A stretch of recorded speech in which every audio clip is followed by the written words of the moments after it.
কালকে রাত্রে না আমি 3,000 টাকা হারছি। কি কস রে? আমি তো কালকে দিনে 1700 টাকা দিচ্ছি। আজকে রাত্রের মধ্যে যেভাবেই হোক আমার 3,000 টাকা উঠানো লাগবে। আজকে দিনে আইপিএল হাই ভোল্টেজ ম্যাচ আছে, বুঝছোস? আজকে দিনে অনেক বেট লাগাইতে হবে, আজকে দিনে যেভাবে হোক আরো জিততে হবে।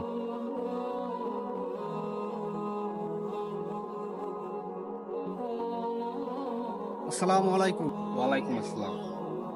ভাই আপনারা কি করতে আছেন? ভাই আমরা তো ওয়ান এক্সপেক্ট করতেছি। ভাই আপনারা কিভাবে আসলে নেন বিষয়টা জানি না, ঠিক আছে? পুরানে মনে করেন জুয়া একেবারে হারাম। এই হারাম কাজে মনে করেন সময় ব্যয় না করে সময়টাকে কাজে লাগান, সময়টা খুবই গুরুত্বপূর্ণ।